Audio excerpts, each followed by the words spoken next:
오늘 기업, 오늘 사람. 증시가 개장하기 전에 알찬 정보 미리 알아보는 시간입니다. 김대호 박사님과 함께하겠습니다. 박사님 안녕하세요. 반갑습니다. 오늘은 어떤 기업과 사람이 화제가 됐는지 알아보겠습니다. 먼저 허영인 SPC그룹 회장과 삼립, 그리고 조지 이스트먼 코닥 창업자입니다. 다음은 김형 대우건설 대표와 정용진 신세계 부회장이 오늘의 기업과 사람으로 선정됐습니다. 첫 번째 오늘의 기업과 사람, 허영인 SPC그룹 회장입니다. 공정거래위원회가 SPC그룹의 칼날을 겨눴습니다. 계열사 삼립을 통해 통행세를 거뒀다는 이유로 허영인 회장을 비롯한 경영진과 법인을 고발하고 647억 원의 과징금을 부과했는데요. 박사님, 이 공정위는 SPC그룹 계열사들이 삼립에 총 414억 원 규모의 이익을 제공해주고 매출과 주가를 끌어올렸다고 밝혔는데 이게 어떻게 된 건가요? 예, 이 파리바게트로 유명한 우리나라 최대의 이 빵 회사의 통행세 문제가 정부로부터 공정거래위원회로부터 정식으로 지적을 받아서 과징금 600억 이상의 천문학적인 과징금을 물고 또 허영인 대표를 비롯한 관계자들이 검찰에 고발되기도 했습니다. 네. 공정거래위원회의 고발은 사실상 이 법적 강제성을 가진 공정거래법의 유일한 이 고발 창구이고 또 그만큼 공적 강제력이 크다라고 하는 점에서 볼 때 SPC의 앞으로의 타격은 상당히 클 것으로 보이는데요. 이 공정위가 지적한 SPC 삼립빵의 이 비리는 한마디로 내부 계열사 관계를 이용한 후계 돈 몰아주기 이런 어떤 것으로 볼 수 있겠어요. 네. SPC 그룹의 계열사가 굉장히 많습니다. 이를테면 우리가 빵 제조회사로 유명한 샤안이라든지 또는 그 밖에도 자그마한 중간 단계의 회사들이 많은데요. 이 회사들이 바로 어떤 그 파리바게트로 바로 물건을 넘겨도 될 것을 괜히 SPC 삼립으로 한 번 더 거쳐가게 함으로써 거기에 통행세를 내게 했다든지 또는 샤니 빵 등 계열사가 갖고 있는 많은 경제적 가치가 높은 어떤 재화를 이유 없이 터무니없게 낮은 가격으로 SPC 삼립에다가 넘겨서 SPC 삼립의 덩치를 키워줬다는 건데요. 그 SPC 삼립이 바로 허영인 회장의 아들 허진수 등의 지분이 많기 때문에 결국 이것이 아들에게 편법 상속을 하기 위한 것이 아닌가 이런 지적까지 받고 있습니다. 네, 그럼 이렇게 되면은 결국 이 빵의 원가가 올라가서 소비자들이 이를 부담하게 되는 건 아닌가요? 그렇습니다. 아주 정확한 지적을 해주셨는데요. 지금 밀가루, 계란 뭐 이런 것도 모두 다 삼립을 통해서 사라 이랬지 않습니까? 파리바게뜨가 삼립을 통해서 사는데 거기에 들어가는 것은 이미 샤안이라든지 다른 계열사에서 또 다른 이문을 넘겨서 통행세를 걷는 게 되니까 네. 만약에 저런 통행세를 걷는 게 없었다면 지금보다 빵값이 훨씬 더 싸졌을 수가 있고요. 빵값뿐만 아니라 그동안 파리바게뜨 하면 역시 이 체인점, 그 각종 대리점들의 갑질 문제가 많이 논의가 되어 왔었는데요. 그런 어떤 점주들, 판매전 점주들도 수지가 훨씬 더 높아졌을 수가 않겠는가. 결국 공정위 주장대로라면 삼립 SPC가 이러한 그 통행세 편법을 사용함으로써 시중에 빵값을 올려서 국민들에게 가계 부담을 줬고 또 회사 내부적으로는 대리점 점주들의 돈을 갉아서 그것을 아들에게 넘겼다. 이런 논리가 되겠습니다. 네, 이 말씀해주신 대로 공정위는 이 경영 승계를 위해서 이런 내부 부당 거래를 했다 이렇게 주장을 했는데 SPC 측은 이거를 계열사를 관리하기 위한 이 단순 수직 계열화다 뭐 이렇게 주장을 하고 있어요. 그렇습니다. 지금 수직 계열화라는 말씀을 하시는데요. 아주 중요한 지적이세요. 그게 지금 SPC 허영인 회장 측에서는 계열사가 여러 개 있으니까 그것을 수직 계열화해서 윗 회사가 아랫 회사를 관리하는 차원에서 그렇다면 관리를 하려면 그 회사로부터 물자도 넘겨받아야 되지만 동시에 그 회사를 관리하는 데 비용도 나갔기 때문에 사실상 한 회사에 한 부서 또는 두 부서 간에 주고받은 거래에 불과하다. 우리는 결코 잘못이 없다. 이렇게 지금 주장을 하고 오히려 일부에서는 지금 공정거래위원회가 쓸데없이 고발을 너무 남발하고 있다. 이런 주장까지도 하고 있는데요. 공정거래위원회의 고발은 법에 의해서 사실상 강제된 것입니다. 공정거래위원회가 고발을 안 하면 공정거래법은 아예 심의조차 할 수 없게 돼 있는 것이에요. 네. 그러면서 공정거래위원회 고발 자체를 문제 삼다는 것은 좀 선을 지나친 것 같고요. 다만 이게 SPC가 선의의 수직 계열하냐 아니냐 문제는 앞으로 좀 더 따져봐야 될 문제일 것으로 보입니다. 네, 다음 오늘의 기업과 사람, 조지 이스트먼 코닥 창업자입니다. 필름 카메라로 유명한 코닥이 제약사로 탈바꿈할 전망입니다. 미국 정부로부터 약 9,200억 원 규모의 자금을 대출받아서 의약 원료를 생산할 기업을 새롭게 출범했는데요. 박사님, 이 코닥은 이미 바이오 분야에 발을 들이긴 한 상태긴 했는데 어쩌다가 본격적으로 진출을 하게 된 건가요? 예, 코닥이라는 회사는 지금 좀 연세가 드신 분들은 굉장히 익숙해져 있을 것이에요. 네. 지금 이 비디오 카메라가 나오기 이전만 하더라도 코닥이 필름과 카메라의 대명사였습니다.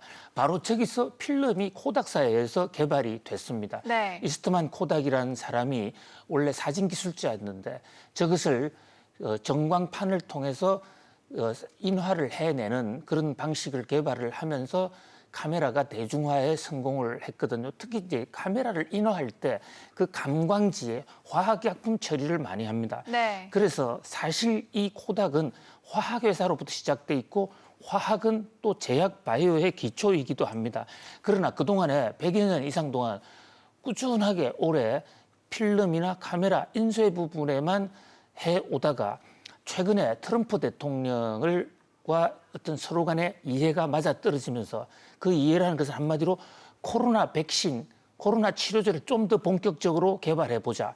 이 코닥은 제조업체로서의 경험도 있고 또 전국적인 전 세계적인 망을 갖고 있는 그 판매와 딜리버리 쪽에서도 아주 강합니다. 그런데 네. 트럼프 대통령은 자기 재선을 앞두고 빨리 이것을 바이오 약을 개발하자 하는 이런 목적, 이것이 이제 가미되면서 국방수권법이라는 법을 동원해서 미국 정부가 코닥에 그에게 자금을 대주고 제약회사로서 코로나 생산에 코로나 백신과 바이오 이 치료제 생산에 한번 전념해보라. 이렇게 서로 이해관계가 맞아떨어진 것입니다. 네, 이 트럼프 대통령이 코로나19 치료 효과가 있다고 언급한 적이 있는 이 말라리아 치료제 하이드록시클로로킨의 원료 생산도 이 코닥이 추진 중이라고 해요.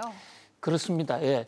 그 말라리아 치료제 지금 약효가 있다 없다 많은 논쟁이 됐지만 특히 트럼프 대통령이 매일 먹었다는 거 아닙니까? 네. 먹었는지 안 먹었는지 아무도 본 사람이 없어서 확인은 안 되지만은 바로 그 약도 이 필름 제조회사였던 이 코닥에서 가장 많은 원료를 생산해 왔고 앞으로도 저쪽 분야에 특히 많이 생산하겠다고 그래요. 네. 최근에 나바로 백악관 그 경제 대변인 밝힌 바에 의하면 지금 미국의 이 바이오 제품이 미국 수요의 25%밖에 충족을 하고 있지 못해서 전량을 지금 해외에서 수입한다는 거예요.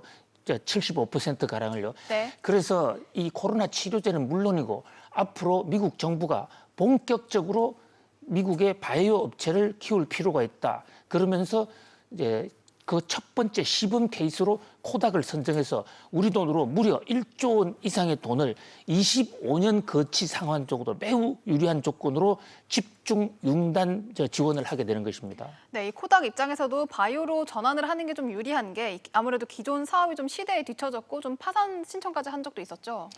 그렇습니다. 이 경영학 교과서에 코닥이라는 회사는 한때 가장 잘 나가다가 중간 과정에서 환경 변화에 제대로 적응하지 못해서 사실상 망한 가장 실패의 대명사처럼 그렇게 교과서에 많이 올라 있어요. 네. 아시는 대로 코닥은 사진과 필름 부분에서는 타의 추종을 불허하는 최고의 회사였고 특히 카메라 생산에서도 세계 최고의 회사였습니다.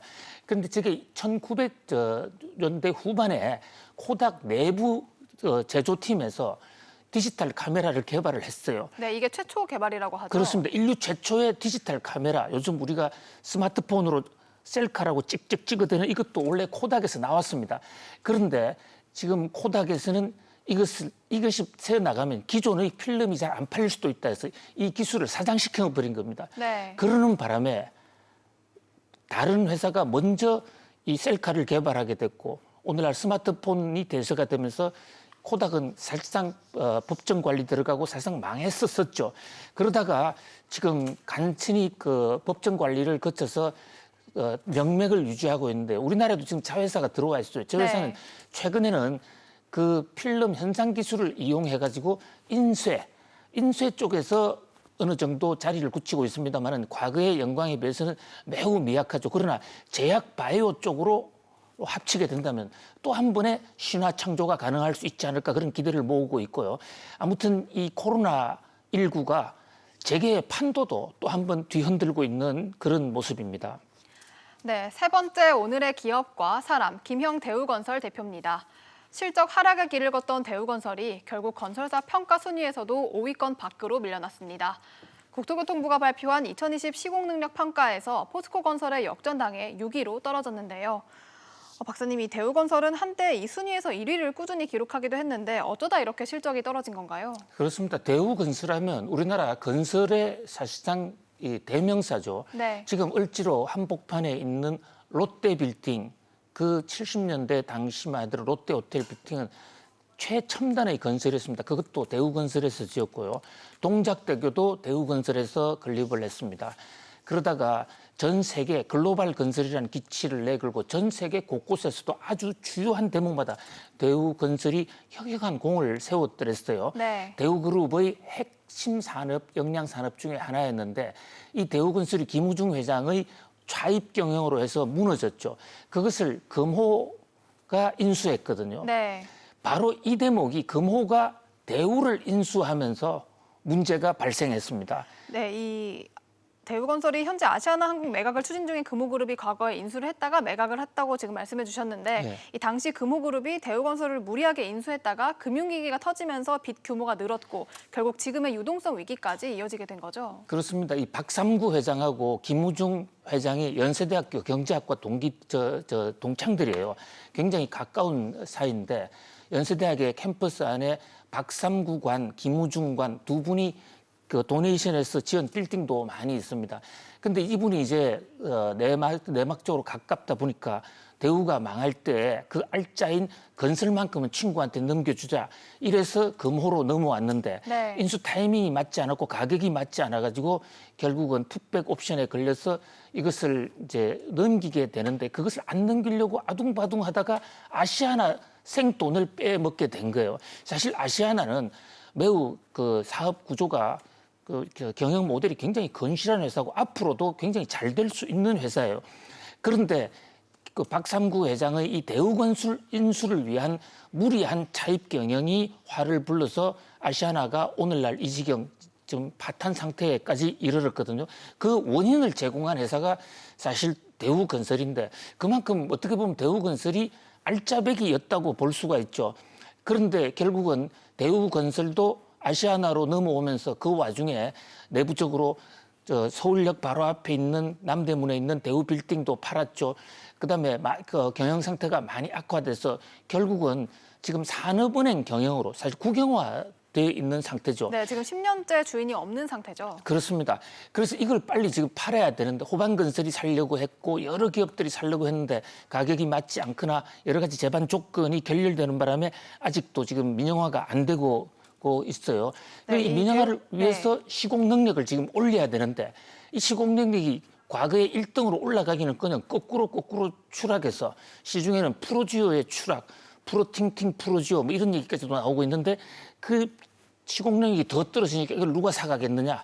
정말 이 기업은 한순간에 잘못하면 1등 기업도 이렇게 와르르 무너질 수 있다는 것을 보여주는 대표적인 사례가 대우건설과 아시아나 사례가 아닌가 싶은 생각이 듭니다. 네, 이 말씀해 주신 대로 대우건설 입장에서는 제값의 회사를 내놓으려면 이 주가를 먼저 올려야 할 텐데 그러려면 이 시공 실적이 먼저 올라야 되는 상황이죠. 그렇습니다. 대우건설 하면 이제 별명이 성자의 저주. 그러니까 대우건설을 먹은 사람들은 회사가 곧 망할 수도 있다라는 그런 사실은 사실과는 좀 거리가 있지만 재계에서는 그런 악평까지 시달리고 있는 회사예요.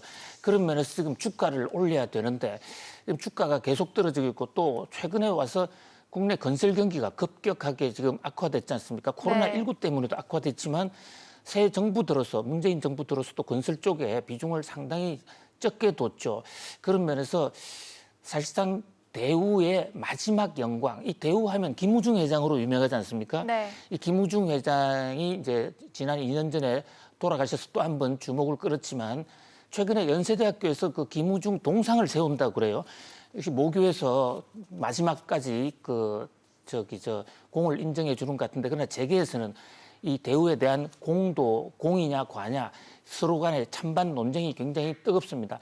오히려 차입 경영으로서 한국 재계를 흐트렸다, 이런 지적도 있는가 하면 경영 신화를 이루었다라는 얘기도 있는데, 특히 김우중 회장의 아버지가 박정희 대통령의 대구 사범 직속 선생님 출신이었어요. 네. 그래서 박정희 정부와의 정경유착 이런 얘기까지도 나오고 했는데, 아무튼 김우중 회장의 마지막 유산인 대우건설이라도 회생을 해서 참 한국 경제에도 크게 이바지하고 과거의 영광을 한번 재현해 봤으면 하는 그런 바람을 해봅니다. 네, 마지막 오늘의 기업과 사람, 정용진 신세계 부회장입니다. 다음 달 개장을 앞둔 신세계의 5성급 호텔 그랜드조선 부산이 폭우로 인해 침수 피해를 입었습니다. 박사님, 지금 피해 복구 작업이 진행 중이라고 하던데 오픈 일정이 연기될 수도 있다고 해요. 네, 정용진의 호텔의 꿈이 상당히 지금 타격을 받고 있습니다. 네. 정말 심혈을 기울여서 해운대에 그랜드 조선이라는 새로운 브랜드로 지금 출발하거든요. 네. 이 정용진의 신세계 그룹은 조선 호텔을 원래 외할아버지인 이병철 회장으로부터, 그러니까 어머니 이명희 여사를 통해서 이제 물려받은 지 올해로 30년이 됩니다. 우리나라 호텔 역사를 거슬러 올라가 보면 조선 호텔과 반도 호텔 두 개가 일제시대 때부터 쌍벽을 이루었어요. 네. 100년 이상 되는 가장 오래된 회사입니다. 근데 반도 호텔은 롯데로 넘어갔고, 조선 호텔은 지금 정용진 회장이 지분을 가장 많이 갖고 있는데요. 반도 호텔로 넘어간 롯데 호텔은 지금 롯데는 호텔 재벌을 해도 과언이 아니지 않습니까? 네. 근데 신세계 쪽의 조선 호텔은 이제 호텔 산업이 별로 발전을 못했어요. 그래서 정용진 씨가 사실상 지분을 대부분 인수를 하고 나서 호텔 사업을 일으켜 보겠다. 어떻게 보면 정용진 회장은 이마트보다는 호텔 쪽에 더 많은 지금 공을 들여왔다 해도 과언이 아닙니다. 그래서 5개의 뉴 브랜드, 지금 웨스틴 조선 호텔 소공로에 있는 그것은 외국과의 합작사거든요. 네. 그래서 본인이 스스로 하는, 신세계가 독자적으로 하는 5개 브랜드를 하자 해서 이번에 해운대에 야심만만하게 추진을 했는데, 시작도 하기 전에 이 폭우 속에 지하가 완전히 잠겼다. 이래서 참담한 그런 상황이 지금 빚어지고 있습니다. 네, 이번에 침수 피해를 입은 그랜드조선이 두 번째 독자적인 브랜드라면 첫 번째 독자 브랜드로 내놓은 레스케이프도 있었는데, 이 레스케이프도 운영 시작부터 좀 삐걱거리고 실적도 좋지 않았다고 해요. 그렇습니다. 레스케이프가 첫 번째 독자 브랜드인데요. 지금도 적자고 지금 손님이 잘 안 오는 데다가 최근에 코로나까지 쇼크를 받아서 이번에 그랜드 조선으로서 이걸 한번 많이 해보자, 이렇게 했는데, 그래서 특히 이 그랜드 조선이 들어서는 해운대는 최근에 롯데가 새로운 호텔 사업을 시작하면서 롯데 신동빈 회장을 비롯한 롯데의 관계 인사들이 총 모여서 제2의 롯데 호텔 비전 선포식도 하고 이랬지 않습니까? 네. 그래서 정용진 회장이 직접 그 롯데 호텔에 들어가서, 시그너스라죠, 그 호텔에 들어가서 페이스북에 동영상도 올리고 많은 공을 세웠는데, 개장하기도 전에 이렇게 폭우 피해를 받았다. 이래서 굉장히 지금 난감해하고 있는데, 사실 어떻게 보면 위기가 기회라는 말을 이럴 때 쓸 수도 있을지 모르겠습니다. 초창기는 좀 어려울 수 있어도 그만큼 관심이 높아질 수 있고, 오히려 폭우 때문에 정용진의 두 번째 브랜드가 그랜드 조선이 국민들의 관심사는 더 큰 관심사가 됐다. 그래서 지금부터라도 잘만 한다면 이마트의 와 함께 그랜드 조선도 더 도약할 수 있지 않느냐. 위기를 기회로 성화시키는 정용진 이 대표의 경영 지혜를 한번 보고 싶습니다. 네, 지금까지 오늘의 기업과 사람 알아봤습니다. 내일도 알찬 정보로 돌아오겠습니다. 박사님 감사합니다. 고맙습니다.